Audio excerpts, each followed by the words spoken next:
जय हिंद स्टूडेंट्स। कैसे हैं आप सब। उम्मीद करता हूं आप लोग अच्छे होंगे और आप लोगों का प्रिपरेशन भी ठीक ठाक चल रहा होगा। इंपॉर्टेंट क्वेश्चंस के सीरीज में यह दूसरा क्वेश्चन है। इससे पहले एक क्वेश्चन अपलोड किए गए हैं कुछ देर पहले। अगर आपने नहीं देखा है तो उस वीडियो का लिंक भी इस वीडियो के डिस्क्रिप्शन में मिल जाएगा। और भी जो वीडियो कॉर्पोरेट अकाउंटिंग से रिलेटेड अपलोड हुए हैं उन सभी वीडियो का लिंक इस वीडियो के डिस्क्रिप्शन में मिल जाएगा। आप नहीं देखे हैं तो ज़रूर देख लें। अभी जो मैं आपको क्वेश्चन समझाने वाला हूँ वो क्वेश्चन है कंपनी के पुनर्निर्माण से आप क्या समझते हैं। What do you mean by reconstruction of A company. ठीक है। और कंपनी के जो पुनर्निर्माण के टाइप्स हैं वो है बाह्य पुनर्निर्माण और आंतरिक पुनर्निर्माण। तो उसके बीच में अंतर भी आपको बताना है और कुछ इंपॉर्टेंट जनरल पब्लिसिटी इसमें हम समझाने जा रहे हैं। ठीक है। मैं कोशिश करता हूं जो सिंपल वर्ड में आपको समझाएं ताकि आपको एग्ज़ाम में आंसर लिखते वक्त ज़्यादा परेशानी का सामना न करना पड़े। सिंपल वर्ड याद भी हो जाता है और आप उसको अपने मन से कुछ इसमें प्लस माइनस करके लिख भी सकते हैं। चलिए तो समझने की कोशिश करते हैं कंपनी का पुनर्निर्माण। तो रिकंस्ट्रक्शन नाम से ही स्पष्ट है। री का मतलब आप लोग जानते हैं दोबारा, फिर से। मतलब पहले से तो कंस्ट्रक्ट है ही, फिर उसको दोबारा कंस्ट्रक्ट करना यानी कि बनाना। रिकंस्ट्रक्ट पुनर्निर्माण, एक बार फिर से। ठीक है ना। तो रिकंस्ट्रक्शन का मतलब हो गया जो फिर से उसको बनाना, उसको सजाना, उसमें जो आवश्यक जरूरत होगा उसको कंप्लीट करना। ठीक है। तो पुनर्निर्माण आप समझ ही गए होंगे। जैसे देखिए एक भवन हो गया, ये समझ लीजिए ये बिल्डिंग है। ठीक है। पहले से बना हुआ। अब टाइम बीतने के बाद इस बिल्डिंग में लगा जो नहीं कुछ अब इसमें करना पड़ेगा। चाहे हाइट इसका नीचे हो गया है या प्लास्टर जो है वो झड़ चुका है या कहीं छत से पानी टपक रहा है। तो इन परिस्थिति में क्या होता है तो हम उसको फिर से निर्माण करवाते हैं। तो इस यहाँ पे हम दो पद्धति का उपयोग कर सकते हैं। एक तो जहाँ जहाँ प्रॉब्लम है उसको सॉर्ट आउट कर देंगे। तो ऐसे पुनर्निर्माण को हम लोग बोलते हैं आंतरिक पुनर्निर्माण। मतलब आपने उस घर को वैसे ही रहने दिया लेकिन जहाँ प्रॉब्लम था उस प्रॉब्लम को आपने ख़त्म कर दिया। जैसे कहीं से पानी टपक रहा है छत से, तो उस जगह पे आपने तोड़कर बालू गिट्टी फिर से देकर जिस किसी प्रकार से पानी को जो बहाव था, रिसाव था, उसको आपने रोक दिया। तो पुनर्निर्माण तो यहाँ पे हुआ है और इस पुनर्निर्माण को हम लोग बोलते हैं आंतरिक पुनर्निर्माण। लेकिन अगर आपको लगेगा नहीं पानी भी टपक रहा है और इसका मॉडल भी ओल्ड हो गया है तो इसको क्यों ना फिर से मतलब इसको नया ही बना दें, तो आप उसमें से बहुत पार्ट को तोड़कर एक फिर से कंस्ट्रक्शन कर देंगे, रचना कर देंगे। तो ऐसे पुनर्निर्माण को हम लोग बोलते हैं बाह्य पुनर्निर्माण। तो मैं उम्मीद करता हूँ आप पुनर्निर्माण के साथ साथ आंतरिक पुनर्निर्माण और बाह्य पुनर्निर्माण भी समझ गए होंगे। तो चलिए अब देखते हैं गेस में जो परिभाषा दिया हुआ है उसको। तो पुनर्निर्माण से आशय विद्यमान कंपनी के स्थान पर ऐसी नई कंपनी के निर्माण से है जिसका पहले से कोई अस्तित्व नहीं है। यह पुरानी कंपनी के व्यवसाय को क्रय कर लेती है तथा उसका संचालन इस प्रकार से करती है कि व्यवसाय का स्वामित्व एवं प्रबंध अधिकांशतः पुराने सदस्यों के हाथों में ही रहता है। देखिए स्वामित्व और प्रबंध अधिकांशतः किसके हाथों में रहता है? पुराने सदस्यों के हाथ में ही रहता है। जैसे अभी मैंने भवन के बारे में बताया था तो भवन जो है वो वैसे ही उसी रूप में रहता है। ठीक है ना। बस उसको नवीनीकरण कर दिया जाता है। यही बात यहाँ पे समझाने की कोशिश किया गया है। ठीक है। चलिए दूसरे शब्दों में अगर कहे कंपनी पुनर्निर्माण का आशय कंपनी की आंतरिक एवं बाह्य संरचना में परिवर्तन करना है। संरचना में क्या करना है? परिवर्तन करना है। यह एक नई कंपनी की संरचना करने के ही एक ऐसी विधि है जिसमें पुरानी समस्त संपत्तियों को नई कंपनी द्वारा इस प्रकार से लिया जाता है ताकि पुराने अंशधारियों के हितों में बहुत परिवर्तन न हो। यानी कि पुराने ओल्ड जो शेयर होल्डर्स हैं उनका जो भी हित है उसको कोई क्षति पहुंचाया नहीं जाता है, उसको उसी रूप में कोशिश किया जाता है जो रह जाए। ठीक है ना। एक ऐसी कंपनी जिसकी अधिकांश पूंजी नष्ट हो चुकी हो या जिसके सफल होने की आशा न रह गई हो, सदस्यों द्वारा या न्यायालय द्वारा समर्पित किए जाने की अपेक्षा पुनर्निर्माण की जा सकती है, यानी कि समापन न करके उसको आप रिकंस्ट्रक्ट कर सकते हैं। ठीक है, इस प्रक्रिया में पुरानी कंपनी के सदस्यों तथा ऋणदाताओं द्वारा ही आपस में विचार विमर्श करके असफल कंपनी को नवीन ढांचा तैयार किया जाता है। ठीक है ना, कंपनी को समापन न करके कंपनी को एक बार फिर से नव जीवन देना ही कंपनी का पुनर्निर्माण कहलाता है। पुनर्निर्माण के प्रकार, पुनर्निर्माण दो प्रकार के होते हैं, आंतरिक पुनर्निर्माण इंटरनल रिकंस्ट्रक्शन और एक्सटर्नल रिकंस्ट्रक्शन। चलिए इससे आगे हम लोग देखते हैं।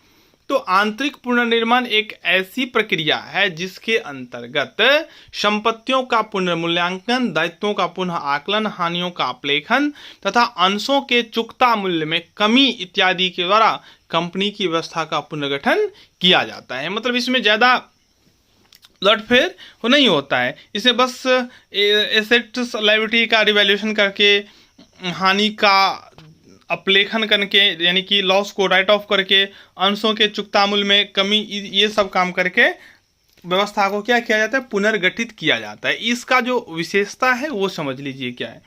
तो आंतरिक पुनर्निर्माण के द्वारा एक विद्यमान कंपनी अपने व्यवसाय को जारी रखते हुए अपने वित्तीय स्वरूप को बदलने का प्रयास करता है। यानी कि इंटरनल जो रिकंस्ट्रक्शन होता है उसमें कंपनी क्या करता है, अपने व्यवसाय को कंटिन्यू रखता है और उसमें जो उसका जो फाइनेंशियल स्वरूप है, उसका जो वित्तीय जो स्वरूप है उसको बदलने का प्रयास किया जाता है। फिर दूसरा है आंतरिक पुनर्निर्माण की आवश्यकता तब होती है जब कंपनी को लगातार असफलता के कारण समापन से बचाना है। यानी कि जब लगातार असफल होता है कंपनी, इस परिस्थिति में भी कंपनी का समापन हो जाता है। अब समापन से बचने के लिए आंतरिक पुनर्निर्माण किया जाता है। फिर तीसरा है आंतरिक पुनर्निर्माण एक वैधानिक प्रक्रिया है, एक लीगल प्रोसेस है। आगे है आंतरिक पुनर्निर्माण के अंतर्गत कंपनी की अंश पूंजी में परिवर्तन किया जाता है। आंतरिक पुनर्निर्माण के अंतर्गत क्या होता है,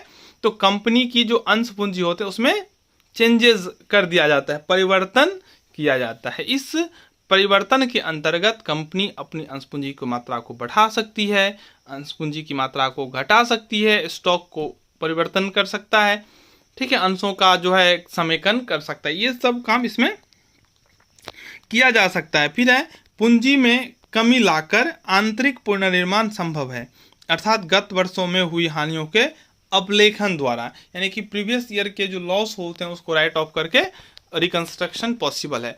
अगला पॉइंट है आंतरिक पुनर्निर्माण अंशधारियों, ऋण पत्रधारियों एवं लेनदारों के साथ मिलकर पुनर्गठन की योजना बनाकर किया जा सकता है। ठीक है ना, यानी कि सब मिलकर आपस में योजना बना सकता है। आंतरिक पुनर्निर्माण की वांछनीयता, ठीक है, देखिए आंतरिक पुनर्निर्माण की आवश्यकता तब होती है जब कोई कंपनी अथक प्रयासों के पश्चात लगातार असफल रहती है। मतलब कंपनी के जो ओनर होते हैं, कंपनी के जो संचालक होते हैं, वो अपना हर संभव कोशिश कर लेता है लॉस से बचने के लिए, सफलता प्राप्त करने के लिए, लेकिन अगर कंपनी सफल नहीं हो पाता है और सफल ही रहता है, इस स्थिति में कंपनी असफलता से बचने के लिए जो एक उत्तम विकल्प होता है वो होता है आंतरिक पुनर्निर्माण।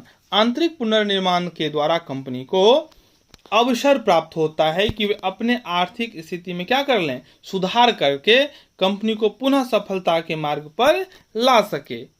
ठीक है, इनमें कुछ पॉइंट दिया हुआ है वो देख लेते हैं। जब किसी कंपनी में गत वर्षों में एकत्रित हानियां बहुत अधिक हो गई हैं जिन्हें अपलिखित किया जाना आवश्यक हो गया, यानी कि प्रीवियस ईयर का जो लॉसेस को हमने जोड़ के रखा है, रोक के रखा है, वो बहुत ज़्यादा मात्रा में हो गया है, तो इस स्थिति में ऐसा महसूस होता है जो क्यों ना हम इस हानियों को ख़त्म कर लें, जो एक फ्रेशनेस लगे, ताजगी महसूस हो। तो इस स्थिति में दूसरा है जब किसी कंपनी की पूंजी संरचना अत्यधिक क्लिष्ट हो गई हो, यानी कि उनका जो कैपिटल स्ट्रक्चर है वो अधिक जटिल हो गया हो, अब उसको सरल बनाने और सुविधाजनक करने के लिए ये प्रोसेस कर सकता है। फिर आगे है जब कंपनी के पूंजी मिलान अनुपात में परिवर्तन करना आवश्यक हो गया हो।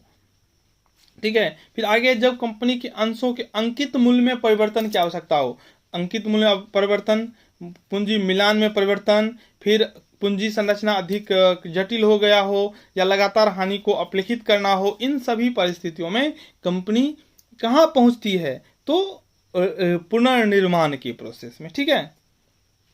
फिर जब कंपनी की उत्पादन क्षमता में कमी हो गई हो, इन सब परिस्थिति को ध्यान में रखकर ही पुनर्निर्माण किया जाता है। आंतरिक पुनर्निर्माण का जो है वो विधि क्या है वो देख लीजिए। पहला तो अंश पूंजी में परिवर्तन, और दूसरा अंश पूंजी में कमी, तीसरा कंपनी के सदस्यों एवं लेनदारों के साथ अनुविन्यासन की योजना, स्कीम, मतलब लेनदारों सब से बैठकर बातचीत करके उनको सभी स्थिति को समझाकर एक ठोस निर्णय पर पहुंचना ही होता है। चलिए, अंश पूंजी में परिवर्तन क्या होता है उसको हम लोग देख लेते हैं।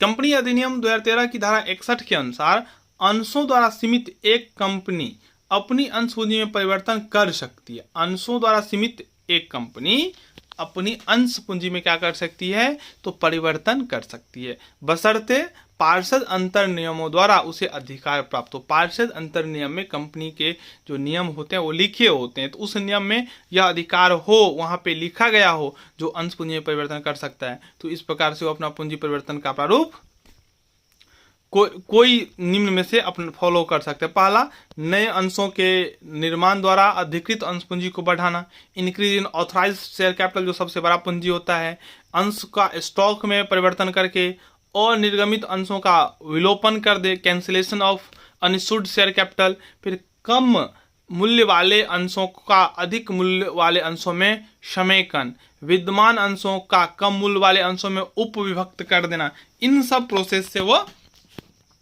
कर सकते हैं। आगे है अंश पूंजी में कमी करना। अंश पूंजी में कमी की प्रक्रिया, इसमें दिया हुआ कुछ पॉइंट, उसको देख लेते हैं। तो ये अंश पूंजी करने का जो प्रोसेस है वो है, पहला, अपने अंशों के किसी के संबंध में चुकता न की गई अंश पूंजी के संबंध में दायित्व को समाप्त कर सकती है या घटा सकती है। क्या है, फिर से मैं बताया, तो अंशों के किसी के संबंध में चुकता न की गई अंश पूंजी के संबंध में दायित्व को समाप्त कर सकता है या कम कर सकता है। दूसरा है, अपने अंशों में से किसी पर दायित्व को समाप्त करने या घटाने के साथ उसके बिना, पहला, या किसी चुकता अंश पूंजी को निरस्त कर सकती है जो समाप्त हो गई है, या उपलब्ध संपत्तियों द्वारा प्रतिनिधित्व नहीं करती है।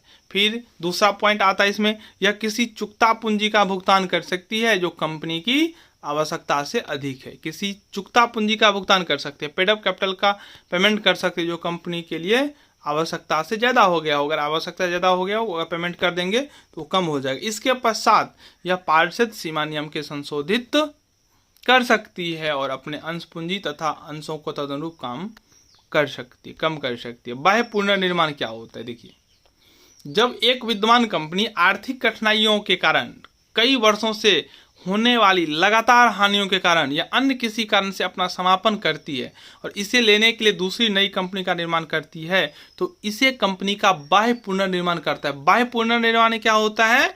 तो पूरा का पूरा चेंजेस आ जाता है, ठीक है ना। मैं पहले ही बता दिया था एक भवन का उदाहरण लेकर, जो अब बाह्य पुनर्निर्माण में सबको बदल जाता है, सब कुछ। क्रय करने वाली कंपनी अधिकतर नई स्थापित की हुई कंपनी होती है जो विशेषतया इस कार्य के लिए बनाई जाती है। समझ में आ गया? इसके अनुसार लगभग वही होते हैं जो पुरानी कंपनी के थे। मतलब कवर चेंज हो गया, ये समझ लीजिए। पुराना कंपनी खत्म होकर एक नया कंपनी बन जाता है, लेकिन उस कंपनी, नया जो कंपनी बनता है उसके सभी मेंबर्स वही होते हैं लगभग जो पुराने होते हैं, ठीक है। बाह्य पुनर्निर्माण का उद्देश्य में पहला उद्देश्य हानियों से भविष्य में बचने के लिए। यह घटना होता कब है? जब लगातार हानि होती है और भविष्य में हानि न हो या उससे बचने के लिए बाह्य पुनर्निर्माण की प्रक्रिया को अपनाया जाता है। आगे, कंपनी के उद्देश्यों को बढ़ाने के लिए, यानी कि कंपनी अगर अपना उद्देश्य को बढ़ा लिया है, कुछ और उद्देश्य लेकर आया है, तो इस परिस्थिति में भी पुनर्निर्माण बाह्य किया जाता है। फिर आगे है, रजिस्टर्ड कार्यालय को एक प्रदेश से दूसरे प्रदेश में ले जाने के लिए। पहले उसका जो कार्यालय था रजिस्टर्ड वो मुंबई था, अब वो चाह रहे हैं हम दिल्ली ले जाएं, तो इस परिस्थिति में भी एक्सटर्नल रिकंस्ट्रक्शन को फॉलो किया जाता है। फिर कार्यशील पूंजी को बढ़ाने के लिए, वर्किंग कैपिटल को इंक्रीज करने के लिए। चलिए अब आंतरिक एवं बाह्य पुनर्निर्माण में हम अंतर को देख लेते हैं। पहला आंतरिक पुनर्निर्माण क्या होता है, तो कंपनी बनी रहती है क्योंकि इसमें आंतरिक रूप से परिवर्तन होता है, और इसमें क्या होता है, कंपनी का समापन होता है क्योंकि इसको पूर्णतया नवीनीकरण कर दिया जाता है। फिर अगला है नवीन कंपनी, तो जब खत्म नहीं होता है तो नया कंपनी नहीं बनेगा, और इसमें क्या होता है, तो नया कंपनी बन जाता है क्योंकि कंपनी का समापन हो जाता है। आगे है आंतरिक पुनर्निर्माण में कमी जो है पूंजी का वो अनिवार्य होता है, और बाह्य पुनर्निर्माण में पूंजी कम नहीं होता है, ठीक है ना। चलिए अगला है आंतरिक पुनर्निर्माण कंपनी अधिनियम 2013 की धारा 66 के प्रावधानों के अंतर्गत होता है, जबकि बाह्य पुनर्निर्माण धारा 232 के प्रावधानों के अंतर्गत होता है, ठीक है। तो आंतरिक और बाह्य पुनर्निर्माण में आपको अंतर भी पता चल गया होगा। तो अगर अच्छा लगा हो तो वीडियो को लाइक जरूर कर दें, चैनल को सब्सक्राइब कर लें। नेक्स्ट वीडियो बहुत जल्द आप लोगों के लिए अपलोड कर रहे हैं। धन्यवाद।